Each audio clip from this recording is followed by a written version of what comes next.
586, 세대가 586이 너무 장기 집권을 했어요. 선민의식이 강하게 네. 있어요. 이게 왜 이게 형성된 게 절대 선이다 자기들은 한국 역사에 있어서 그 전에 이제 군부 권위주의 독재 물리쳤고 민주주의를 이뤄냈고 그리고 그 이후 세대는 큰 게 한 게 없고 그리고 뭐 탄핵 당시 촛불도 사실은 자기들이 맞습니다. 다시 일으켜낸 이런 절대 확신이 꼰대화를 저는 만든 원인이라고 봐요. 근데 사실 사회라는 거는 민주주의가 굉장히 중요한 부분이지만 경제라든지 외교라든지 그거 하나만으로 다 해결되지 않거든요. 그렇죠. 근데 이제 그 다른 부분에 있어서 무능하거나 위선적이고 내로남불 이런 것 때문에 급격히 신꼰대가 됐죠.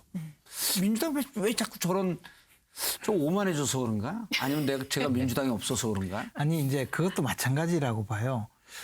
민주당 의원들이 청년들은 영원히 자기들 편, 그 오만이죠. 오만이고 네. 그리고 우리는 사실 뭐 맘대로 해도 너희들이 갈 데가 어디 있어? 맞아요. 너희들이 맞아요. 저 꼰대 정당 저 국민의힘으로 갈 거야 못 가잖아. 네. 뭐 이런 마음 이 머릿속에 가득 박혀 있는 그러니까. 그런 정근대적인 생각이 은연중에 나타난 거거든요. 네. 근데 그것이 지금까지는 그래도 용서가 되었던 것이 국민의힘이 보여준 것이 워낙 없었으니까. 근데 지금 이제 좀 열렸단 말이에요. 그러니까 순식간에 밀려와 버리는 거죠.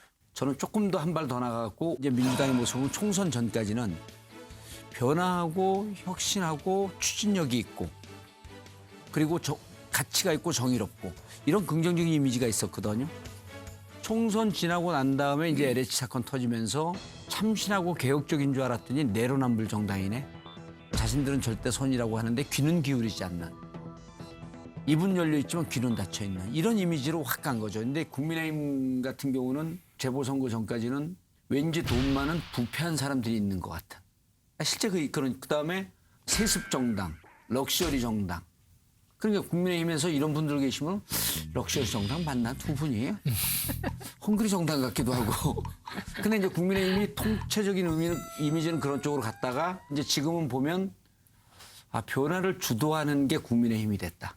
이미지가 바뀌고 있는 거죠. 근데 저 변화는 아직도 변하지 않고 좀 고루한 정당이라고 하는 이미지는 여전히 남아 있어요.